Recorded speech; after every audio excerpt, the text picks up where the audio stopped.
Charlie qui a 22 ans et je suis aussi la présidente depuis le 25 mai 2021 de l'association NR2F1 France qui en fait est une association sur la maladie génétique rare, le syndrome d'atrophie optique Bosch-Bundstrat-Schaff, BBSOS, causée par une mutation sur le gène NR2F1.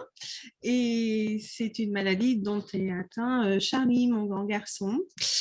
Voilà, donc nous avons un parcours un petit peu pas comme tout le monde parce que en fait au début en 2003 on avait un autre diagnostic, le diagnostic d'autisme de haut niveau et de dyspraxie par le CRA de Brest, le Centre de ressources pour l'autisme.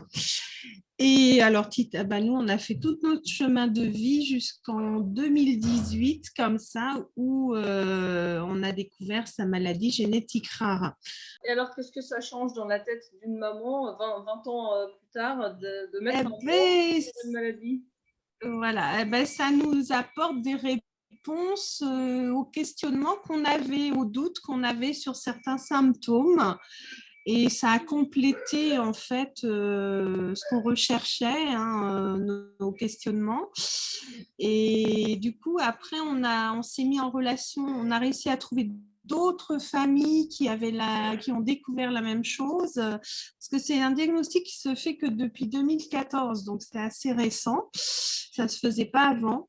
Et du coup, on a découvert d'autres familles, et en discutant avec les autres familles, on s'est dit, mais qu'est-ce qu'on a comme point commun quand même? Parce qu'il y a beaucoup plus de points communs qu'avec les anciennes familles de la famille autiste. Vous êtes une dizaine de familles? Ah oui, on est 9 familles et, alors,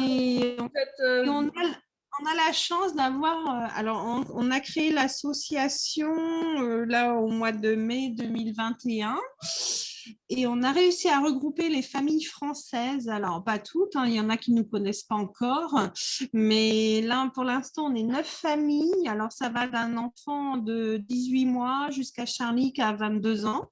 C'est très large.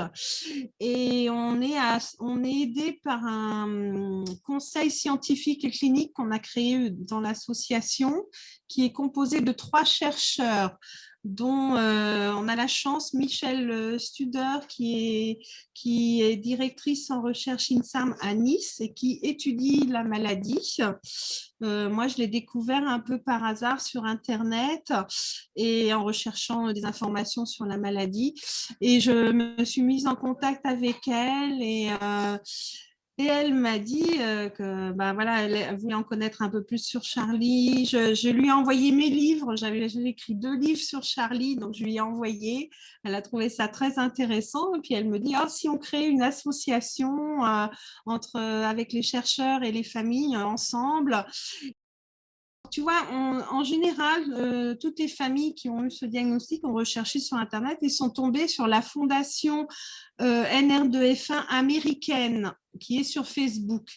Et on s'est un peu tous, je dirais, inscrits sur cette fondation dans leur groupe pour parler. Et du coup, on s'est retrouvés un peu sur cette fondation. Voilà, donc du coup, quand j'ai dit qu'on envisageait de créer l'association, tout le monde s'est rapproché de moi, en fait, ou de Michel Sturder. Voilà. Et alors, il doit y avoir, j'imagine, d'autres personnes qui sont dans un cas diagnostiqué autiste et qui, en fait, sont du ressort de cette maladie-là. Quel message, là, puisque tu as la parole sur la revue numérique depuis 8 heures, qu'est-ce que tu voudrais dire en 2 mots aux familles qui pourraient potentiellement être concernées mais qui ne le savent pas encore? Voilà. En fait, c'est à partir du moment où ils ont des troubles visuels, si la personne autistique a des troubles visuels, des problèmes visuels, il faut faire la recherche parce que c'est le principal symptôme de la maladie.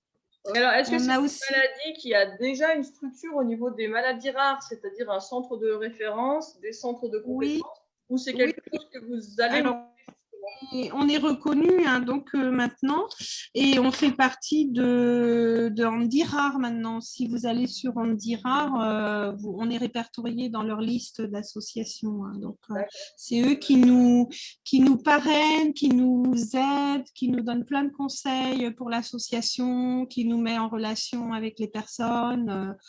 Voilà. Et au niveau des États-Unis, qui ont l'air donc un peu plus avancés que nous sur le sujet, ils ont combien de personnes répertoriées?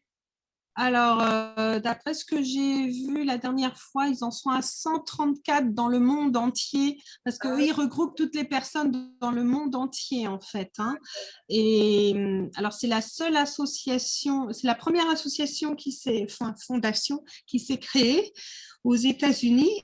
Et nous, en France et en Europe, il n'y avait personne. Donc, on s'est dit, on se lance et nous, on va essayer de regrouper les familles françaises et européennes dans notre association. Voilà, pour s'entraider, pour faire participer aux recherches plus proches que les États-Unis, hein, parce qu'eux aussi, ils ont leurs chercheurs et ils ne peuvent pas tout faire non plus. Et donc, nous, on a nos chercheurs aussi maintenant en France. Et puis voilà. Et alors, est-ce que ça change? Donc, toi, ça fait 21 ans, en gros, que tu es toute seule. Enfin, disons, c'est pas que tu étais toute seule, tu étais dans une famille associative qui ne te correspondait pas tout à fait, dans laquelle tu ne reconnaissais pas les symptômes. Voilà. Alors, comment tu ils m'ont aidé, hein, franchement, je les remercie et tout. C'est sûr que il y a une partie des choses qui correspondent à Charlie, mais pas complètement. Et c'est voilà, maintenant je me retrouve plus. Tu te retrouves plus, d'accord. Et en termes à quoi ça sert de s'y retrouver, j'ai envie de dire, je ne sais pas trop comment formuler la question, mais on a quelques réponses. C'est-à-dire que par exemple, notre chercheur nous a dit c'est une maladie développementale et congénitale. Donc, ça veut dire que c'est de novo, c'est-à-dire c'est dès la naissance, hein, dès la conception, et que les thérapies, les exercices peuvent aider à améliorer sa condition. Et ce n'est pas neurodégénérative, donc elle n'empire pas avec le temps. Donc, tu vois, c'est des choses qu'on apprend, on se dit, tiens, c'est au moins, c'est bien de savoir ça. Voilà, on sait que le principal symptôme, ça vient est visuel du nerf optique, donc on sait que ce que voit, ce qu'entend Charlie par son canal visuel, en fait, est traité différemment par son cerveau. Tu vois, donc ça apporte des explications. Voilà, ça apporte surtout des explications. On sait que ce qui améliore les choses, c'est des prises en charge motrices et sensorielles. Comme finalement, ce qu'on a fait correspond à ce qu'il avait besoin. Hein. Donc, on sait par exemple pour le dossier de MDPH, il y aura des choses à remplir un petit peu différemment maintenant. Est-ce que le fait de vous regrouper ensemble à 9 familles, ça vous donne une force aussi, non? Vous vous sentez moins seul? Ah oui, on se sent moins seul. Puis quand on discute, on se dit, tiens, mon enfant, il fait ça, et puis l'enfant de l'autre famille, il fait ça. On se dit, tiens, on a les mêmes soucis, les mêmes observations. Oui, c'est intéressant. Et puis, on se donne des idées pour s'entraider, pour améliorer les choses. Et alors, comme que Charlie est le plus âgé, toi, j'imagine les autres mamans et les autres parents, d'une manière générale, sont très curieuses de savoir, de pouvoir se projeter sur un avenir pour leur enfant, j'imagine. Oui, exactement. Elles voient un petit peu comment Charlie évolue. Alors ensuite, l'évolution peut être un peu différente parce que suivant où se trouve la mutation, la délétion ou la mosaïque sur le gène NR2F1, les symptômes peuvent être un peu différents. Hein, dans chaque maladie, on retrouve ce problème, hein, je pense. Par exemple, c'est intéressant quand je raconte que Charlie a un pic de compétences en informatique, qu'il a commencé vraiment à utiliser l'ordinateur vers 4 ans et puis que ça l'a aidé à apprendre à lire, à écrire, voilà, parce que visuellement, ça leur convient mieux d'avoir un écran vertical plutôt que horizontal, puisqu'ils ont souvent des problèmes de champ visuel vers le bas, donc ça les aide beaucoup, qu'ils ont souvent des problèmes de motricité fine pour pouvoir utiliser un crayon, donc l'ordinateur les aide beaucoup à écrire, à lire. Et alors quand je leur dis que maintenant à 22 ans, il est capable de réinitialiser un ordinateur tout seul, c'est vrai que c'est impressionnant. Et mon petit père, alors c'est vraiment un développement disharmonique parce que mon petit bonhomme, à côté de ça, il a la couche jour et nuit, il n'est pas propre, tu vois. Donc c'est vraiment un développement vraiment inattendu. C'est à nous de s'adapter, de le comprendre. Mais il y a des choses, il nous surprend tous les jours. Hein. Franchement, il nous surprend.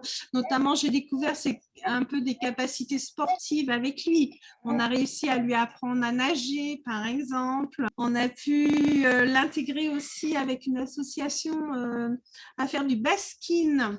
Alors, le baskin, ça se fait à l'université de la Doua. Ils sont mélangés entre les universitaires et les personnes handicapées. Et tout le monde, les universitaires, eux, ils apprennent pour faire un métier d'animateur spécialisé.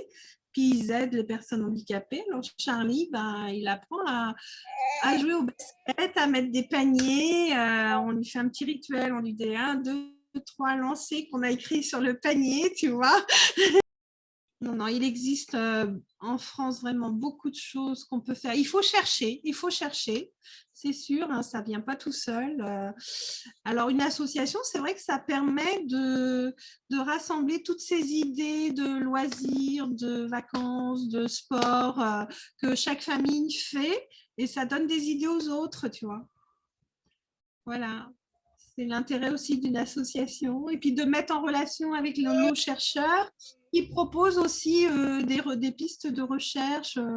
Là récemment, j'ai participé, Charlie a fait une prise de sang, on a donné le sang pour une recherche sur la maladie avec notre chercheuse de Nice, Michel Studer, qui va étudier. Alors c'est compliqué, ils vont essayer de reconstituer à partir du sang des cellules du cerveau et ils vont essayer d'essayer de trouver des solutions, d'inverser le processus au niveau génétique. Hein. Tu sais, moi, je ne sais pas trop bien expliquer les choses, hein, je ne suis pas chercheuse. Enfin, voilà ce que j'ai compris. Voilà, donc ça permet aux familles aussi qui le souhaitent de participer à la recherche pour faire avancer les découvertes. Hein. Merci beaucoup Angélique pour toutes ces informations. C'est intéressant de voir naître une association. Prada Willy France a plus de 20 ans, je crois maintenant, mais ça a démarré pareil avec une dizaine de familles. Et quand on voit le chemin parcouru depuis, on vous souhaite vraiment la même chose, le même succès avec votre association et qu'elle puisse aboutir à des beaux projets, des belles avancées et puis que tout le monde se sente mieux, les familles, les enfants qui sont atteints et puis quand ils grandissent, les adultes qui sont porteurs de ces problèmes.